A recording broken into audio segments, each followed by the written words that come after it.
दुनिया भर की कॉर्न वेबसाइट्स के अंदर आपको एक टाइप का कॉर्न हमेशा ट्रेंडिंग में दिख जाएगा। एक ऐसी चीज जो हर साल टॉप 10 सर्चेज में आती है।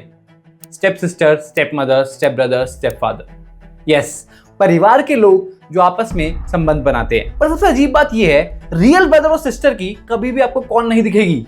इनफैक्ट ज्यादातर वेबसाइट्स के ऊपर इंसेस्ट वर्ड सर्च करते आपको कोई रिजल्ट आएगा ही नहीं, कोई वीडियो नहीं होगी उसके ऊपर। कॉर्न वेबसाइट आपको बहुत ज्यादा हॉरिफिक, डिस्गस्टिंग या फिर वॉयलेंट सब दिखा सकती है, but they draw the line at incest. Incest नहीं दिखा सकते। और ये बात मुझे कैसे पता, ये मत पूछना। And that got me wondering, why, what's wrong with incest? ऐसा क्या है इसमें जहां पे कॉर्न वेबसाइट्स भी अपनी मोरालिटी दिखा रही है, उनके लिए भी वो डिस्गस्टिंग है। In short, what is wrong with your sister? आइए जानते हैं आज की वीडियो में। हमारी कहानी शुरुआत होती है बंटी और बबली से, जो सगे भाई बहन हैं। एक बार वो दोनों मिलकर एक ट्रिप पर जाते हैं ईस्टर्न यूरोप में, और वहीं कहीं जंगलों के बीच एक लकड़ी के कैबिन में वो ठहरते हैं। उनके आसपास और कोई नहीं होता, सिर्फ वो दोनों एक घने जंगल में। तभी बबली सोचती है, What will happen if we make love? Babli Bunty को अपना आइडिया बताती है और बंटी को भी आइडिया पसंद आता है। वो वादा करते एक दूसरे से कि वो किसी को नहीं बताएंगे और इसको एकदम सीक्रेट रखेंगे। उनके आसपास भी कोई नहीं होता जो उन्हें देख के सुन सके। बंटी इंश्योर करता है कि वो एक कॉन्ट्रासेप्टिव मेथड जरूर यूज करे, और बबली भी, जिससे प्रेगनेंसी का कोई चांसेस नहीं बचते। उस रात they make love together and उससे उनका बॉन्ड और भी ज्यादा स्ट्रॉन्ग हो जाता है। अब मुझे पता है आप लोग अभी से छी कहना शुरू कर चुके हो। छी, यक, इस वीडियो को हटा देता हूं। रुको रुको रुको, व्हाट्स रॉन्ग? उन्होंने ऐसा क्या गलत किया? अगर अपने हम छी वाली फीलिंग को हटा दें तो लॉजिकली उन्होंने क्या गलत किया? अब आपके पास वही यूजुअल आर्ग्यूमेंट्स होंगे। आप बोलोगे साइंस के तौर पे सोचिए, अगर दो बहन भाई कॉपुलेट करते हैं और उनका कोई बच्चा होता है तो अक्सर उनमें जेनेटिक डिफेक्ट्स आ जाते हैं, डिसेबिलिटीज आ जाती है। बट जैसा कि मैंने कहा, उन्होंने कॉन्ट्रासेप्टिव मेथड्स का यूज किया है, जिससे प्रेगनेंसी का कोई भी चांस नहीं है। आप कह सकते हो कि इन दोनों की बॉन्ड पे फर्क पड़ेगा, इन दोनों के बीच में ऑकवर्डनेस हो जाएगी। पर मैंने बताया कि बंटी और बबली का बॉन्ड तो और ज्यादा स्ट्रॉन्ग हो जाता है, and they love each other more. आप ये भी कह सकते हो उससे समाज पे गलत इंप्रेशन पहुंचेगा। बट जैसा कि मैंने कहा, वो दोनों वहां अकेले होते हैं। वो दोनों ये बात प्रॉमिस करते हैं कि वो ये बात किसी को नहीं बताएंगे, यानी सीक्रेसी की पूरी गारंटी। अब इस स्टोरी में ऐसा क्या है जो मोरली, एथिकली, साइंटिफिकली रॉन्ग हो? आई नो आपके मन में अभी भी वो छी वाला रिएक्शन आ रहा है, स्पष्ट तू कैसी बातें कर रहा है। बट आपके पास कोई भी लॉजिकल आंसर नहीं है कि ये जो एक्ट उन्होंने किया वो गलत क्यों था। चलिए आपके इस छी वाले रिएक्शन को समझते हैं। The science of disgust. अब हमें चीजें डिस्गस्टिंग क्यों लगती है, उसका एक बहुत बड़ा एवोल्यूशन रीजन हमारे पास है। एग्जाम्पल लेते हैं सूसू और बॉटी का। हमें वो चीजें डिस्गस्टिंग क्यों लगती है? क्योंकि उसमें बहुत सारे हार्मफुल बैक्टीरिया होते हैं जो हमें बीमार कर सकते हैं। तो एवोल्यूशनरी पर्सपेक्टिव से ये बात नोटिस की गई कि जो लोग इन चीजों के करीब रह रहे हैं, ह्यूमन वेस्ट के आसपास हैं, वो लोग ज्यादा बीमार पड़ रहे हैं, और जिनसे दूर रह रहे हैं वो ज्यादा हेल्दी और सेफ है। तो ऑफ कोर्स वही बच्चे पैदा कर पाएंगे, उनके जीन से आगे बढ़ेंगे। तो इस एवोल्यूशन में हमने सीखा है कि कुछ चीजें हमारे लिए डिस्गस्टिंग होती है क्योंकि हमें उससे कोई नुकसान हो सकता है, हमें कोई बीमारी हो सकती है। बट इंसेस्ट के केस में ऐसा नहीं है। आपको उससे कोई बीमारी नहीं होती है, आपको उससे कोई जान का खतरा भी नहीं है, बट फिर भी आपके अंदर एक डिस्गस्ट का इमोशन है उसके लिए। उसका एक रीजन हो सकता है साइंस, कि क्योंकि हमें पता है कि इंसेस्ट से डिफॉर्म बच्चे पैदा होते हैं, तो हो सकता है हमने उसे अवॉइड करने के लिए ये डिस्कस की एवोल्यूशनरी थिंकिंग अपने अंदर डाल रही हो। बट ये एक रीजन नहीं है। जाते हैं थोड़ी साइकोलॉजी के अंदर।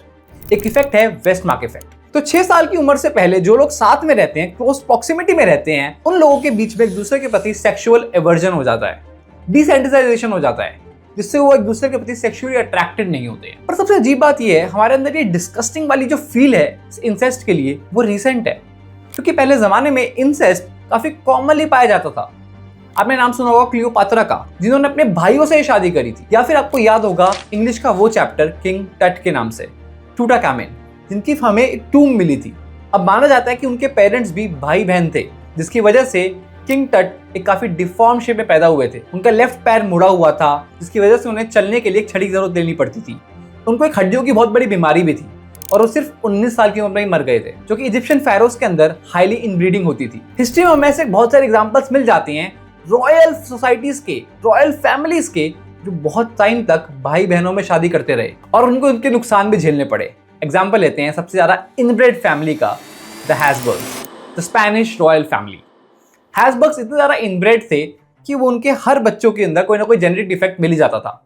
इनफैक्ट उनके ज्यादातर बच्चे तो सर्वाइव भी नहीं कर पाते थे। वो अक्सर शादियां कर लेते थे भांजा भांजी के अंदर, मामा मौसी के साथ या भाई बहन के साथ। जिसकी वजह से उनको एक बीमारी होती थी जिसे हम कहते थे हैसबर्ग्स जॉ। और हैसबर्ग फैमिली में जन्म हुआ किंग्स चार्ल्स II का 1661 के अंदर। पैदा होते ही उनके अंदर हैसबर्ग्स लिप दिख गया था, यानी बहुत बड़ा एलोंगेटेड जॉ, जिसकी वजह से बोलना और चबाना बहुत मुश्किल हो जाता था। वो 4 साल की उम्र तक बोल नहीं पाए थे और 8 साल की उम्र तक चल भी नहीं पाए थे। उनको बचपन में बहुत सारी बीमारियां हुई और वो 35 साल की उम्र तक कंप्लीटली गंजे हो चुके थे। जब वो 39 की एज में मरे तो उनकी ऑटोप्सी रिकॉर्ड ने बताया कि उनकी बॉडी के अंदर एक भी ड्रॉप का ब्लड नहीं था, ब्रेन में पानी भरा हुआ था, हार्ट उनका एक पेपर कॉर्न के साइज का था, उनकी आंतें सड़ चुकी थी और उनके पास एक सिंगल ब्लैक टेस्टिकल थी। यस, ये ऑफिशियल रिकॉर्ड्स में लिखा है। ये सब हुआ उन रॉयल फैमिली की इनब्रीडिंग की वजह से। और ये हमें सिर्फ स्पेनिश में नहीं दिखता है, ये हमें दुनिया भर के कल्चर्स में दिखता है, स्पेशली रॉयल फैमिलीज के अंदर। जिसका रीजन सिंपल सा था, ब्लड लाइन को प्योर रखना। ये लोग मानते थे कि आपस में शादी करने से इनकी ब्लड लाइन प्योर रहेगी और सारा पैसा और पावर इनकी ही फैमिली में रहेगा, डिवाइड नहीं होगा, बाहर नहीं जाएगा फैमिली से, और इनका जो रॉयल ब्लड है वो हमेशा रॉयल ब्लड ही रहेगा। इंडिया के अंदर प्रैक्टिस काफी कम होती थी। इंडिया का ज्यादातर प्रैक्टिस होती थी एक्सोगमी की, यानी अपने कल्चर से बाहर शादी करना। अब इंडिया में इसका रीजन होता था अक्सर पॉलिटिकल पावर को बढ़ाना, यानी वो शादी करते थे पॉलिटिकल और वेल्थ के रीजन की वजह से, जिससे उनका पॉलिटिकल इन्फ्लुएंस बढ़ जाए, शादी से उनके संबंध अच्छे हो जाए बाकी राजाओं के साथ और उनका पावर और पैसा भी बढ़ जाए। पर फिर भी आज भी इंडिया के अंदर कजन मैरिजेस बहुत कॉमन है। मुस्लिम्स में होती है, ज्यूज में होती है और साथ में हिंदूज के अंदर भी होती है। साउथ इंडिया के अंदर अगर आप देखोगे, साउथ इंडिया के अंदर कजन मैरिजेस काफी कॉमन है, हिंदूज परिवार के अंदर भी। तो ये इंडियन कल्चर ज्यादातर रहा है एक्सोगमी का, बाहर के लोगों से शादी करना, बट हमारे अंदर कजन मैरिजेस काफी कॉमन रही हैं। पर चौंकाने वाली बात तो ये है कि बड़े बड़े साइंटिस्ट भी इंसेस्ट से बचे नहीं थे। अगर हम बात करें चार्ल्स डार्विन की, जिन्होंने खुद थ्योरी ऑफ एवोल्यूशन दी, उन्होंने खुद शादी करी थी अपनी कजन से और जिनके 10 बच्चे हुए थे। उनमें से कई सारे बचपन में ही मर गए थे। चार्ल्स डार्विन ने नोटिस किया कि जो प्लांट्स क्रॉस ब्रीडिंग करते हैं वो ज्यादा हेल्दी रहते हैं, और उन्हें समझ में आया कि उनके बच्चों की हालत उनकी ही गलती है, क्योंकि उन्होंने अपनी कजन से शादी कर ली। पर क्या इन ब्रीडिंग कभी अच्छी भी हो सकती है? अगर हम देखें, इन ब्रीडिंग बहुत कॉमन है और आज भी हम लोग इन ब्रीडिंग करवाते हैं जानवरों की। जितने भी आप डॉग्स की ब्रीड्स देखते हो वो सारी इनब्रेड होती है। अक्सर कुछ ट्रेड्स के लिए, जैसे फर का कलर हो सकता है, हाइट हो सकती है, स्मेल की सेंस हो सकती है, ऐसे ट्रेड्स को बढ़ाने के लिए इन ब्रीडिंग की जाती है ताकि डॉग्स के वही सारे फीचर्स बार बार निखर के आए। ऐसे डिफरेंट ब्रीड्स क्रिएट की जाती हैं। इसकी प्रॉब्लम ये होती है, ज्यादातर प्योर ब्रीड डॉग्स जो होते हैं वो अक्सर बीमार रहते हैं। आपने देखा होगा आपके दोस्तों के पेट्स अक्सर बीमार रहते हैं। पर वही मट्स जो क्रॉस ब्रीडिंग से पैदा होते हैं, इंडी कुत्ते, वो काफी ज्यादा हेल्दी रहते हैं, वो सड़क पे भी सर्वाइव कर जाते हैं। और जब एक कल्चर बहुत ज्यादा इनब्रीडिंग कर लेता है, बहुत ज्यादा अपने ही परिवार में शादियां कर लेता है और बच्चे पैदा कर लेता है, जिसकी वजह से उनके बच्चों की लाइफ कम होती चली जाती है और बच्चे और ज्यादा बीमार होते चले जाते हैं, इसे ही हम कहते हैं इनब्रीडिंग डिप्रेशन। हम इस पूरी वीडियो के अंदर बात करते हुए हैं कि कैसे इंसेस्ट की वजह से डिसेबल्ड बच्चे पैदा हो जाते हैं। पर ऐसा होता ही क्यों है? What is wrong? तो जानने के लिए इनब्रीडिंग इतनी डेंजरस क्यों है, चलते हैं जेनेटिक्स के अंदर।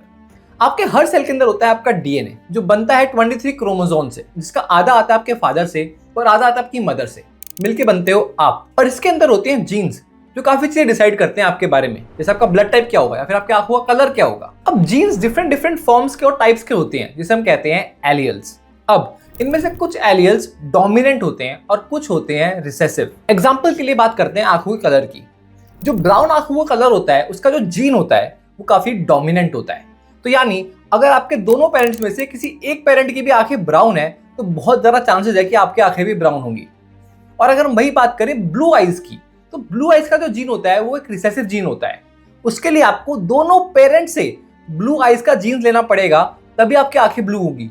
अगर एक का ब्लू और एक का ब्राउन होगा तो आपकी आंखें ब्राउन ही होंगी, क्योंकि जो ब्राउन का एलियल है वो ज्यादा डोमिनेंट है और जो ब्लू का है वो रिसेसिव है। तो ऐसी कई सारी बीमारियां होती हैं और कई सारे डिफेक्ट्स होते हैं जो रिसेसिव होते हैं, उनके जीन्स और एलियल्स रिसेसिव होते हैं। तो आपको बीमारी होने के लिए दोनों पेरेंट्स से, मदर और फादर दोनों से वो जीन मिलना चाहिए, तभी आपको बीमारी होगी। अगर एक के पास भी हेल्दी जीन होगा, दूसरे के पास रिसेसिव बुरा जीन होगा, तो आपको बीमारी नहीं होगी, आप परफेक्टली हेल्दी रहोगे। अब होता क्या है, आप अपने भाई बहनों के साथ अपना डीएनए शेयर करते हो करीब 50%, अपने हाफ सिस्टर या हाफ ब्रदर के साथ शेयर करते हो करीब 25% का, और शेयर करते हो 12.5% अपने फर्स्ट कजन्स के साथ। अब इस बात के चांसेस बढ़ जाते हैं कि आपको दोनों पेरेंट्स से वो रिसेसिव जीन मिल जाएगा, जिसकी वजह से आपके अंदर डिफेक्ट पैदा हो जाएंगे, आपको बीमारी हो जाएगी। जबकि आप देखोगे आपके दोनों पेरेंट्स तो बिल्कुल हेल्दी हैं, बट फिर भी आपको बीमारी होगी, जो कि आप दोनों से वो रिसेसिव जीन ले लोगे बीमारी वाला। इससे हम एक और मिथ को डिबंक करते हैं कि इंसेस्ट की वजह से ऐसी बीमारियां पैदा हो जाती है out of thin air. Incest की वजह से खाली उन बीमारियों के चांसेस बढ़ जाते हैं। But this still doesn't answer our question, what's wrong with incest. चलते हैं एथिक्स के ऊपर, और उसका आंसर है कुछ भी नहीं। जी हाँ, इसमें कुछ भी गलत नहीं है एथिकली। आप खुद सोचिए, अगर हम कोई भी बच्चा पैदा नहीं कर रहे हैं और हम ये काम कर रहे हैं, तो इसमें कुछ भी गलत नहीं है, कुछ भी एथिकली रॉन्ग नहीं है। आप किसी को नुकसान नहीं पहुंचा रहे हो, आप अपने आप को कोई नुकसान नहीं पहुंचा रहे हो, आपकी वजह से किसी और की लाइफ पे कोई भी इंपैक्ट नहीं पड़ता है। तो क्या इंसेस्ट अभी भी गलत है? वेल, आप बोल सकते हो चल मान लिया स्पर्श, अगर बच्चे पैदा नहीं करने हैं तो इंसेस्ट सही हो सकता है, जस्टिफाइड हो सकता है। बट अगर बच्चे पैदा करने हुए तो क्या उसमें इंसेस्ट गलत है? वेल, ये भी डिबेटेबल है। क्या गलती है अगर हमें डिसेबल्ड बच्चा पैदा करे तो? आप बोलोगे उसकी लाइफ खराब होगी यार, उसकी लाइफ की क्वालिटी कम होगी बाकी बच्चों की लाइफ से, और उसकी ओवरऑल हैप्पीनेस भी कम होगी। चलो मान लिया, बट ये सोचो ना, कम से कम उस बच्चे को लाइफ तो मिलेगी ना। वेल, इसे फिलोसोफर्स कहते हैं द नॉन आइडेंटिटी प्रॉब्लम। इसका रेफरेंस मैंने लिया है बुक रीजंस एंड पर्संस से। अब यहाँ पे वो बात करते हैं कि कैसे वो बच्चा तभी पैदा होगा जब भाई बहन आपस में संबंध बनाएंगे। अगर वो लोग संबंध नहीं बनाएंगे और किसी और से शादी कर लेंगे तो वो एग्जैक्ट सेम बच्चा पैदा नहीं होगा, दूसरे बच्चे पैदा होंगे और वो ज्यादा हेल्दी भी होंगे, बट वो एग्जैक्ट सेम बच्चा उसको लाइफ नहीं मिलेगी।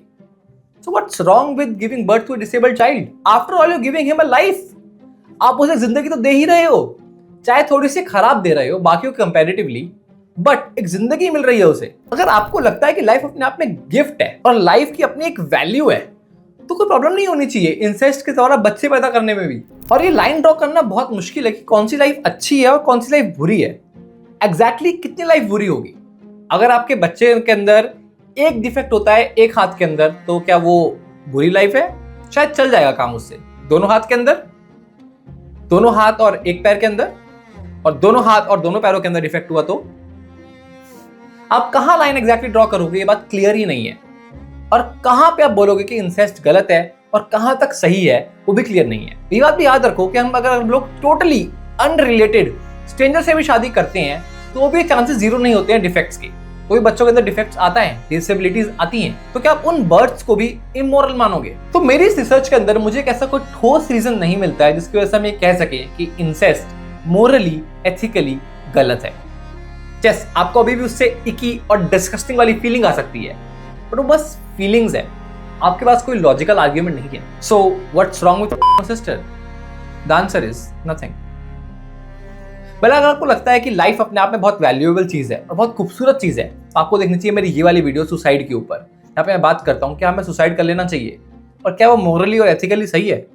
मिलता हूं आपको इस वीडियो के अंदर, तब तक के लिए thank you for watching. This is स्पर्श साइनिंग ऑफ।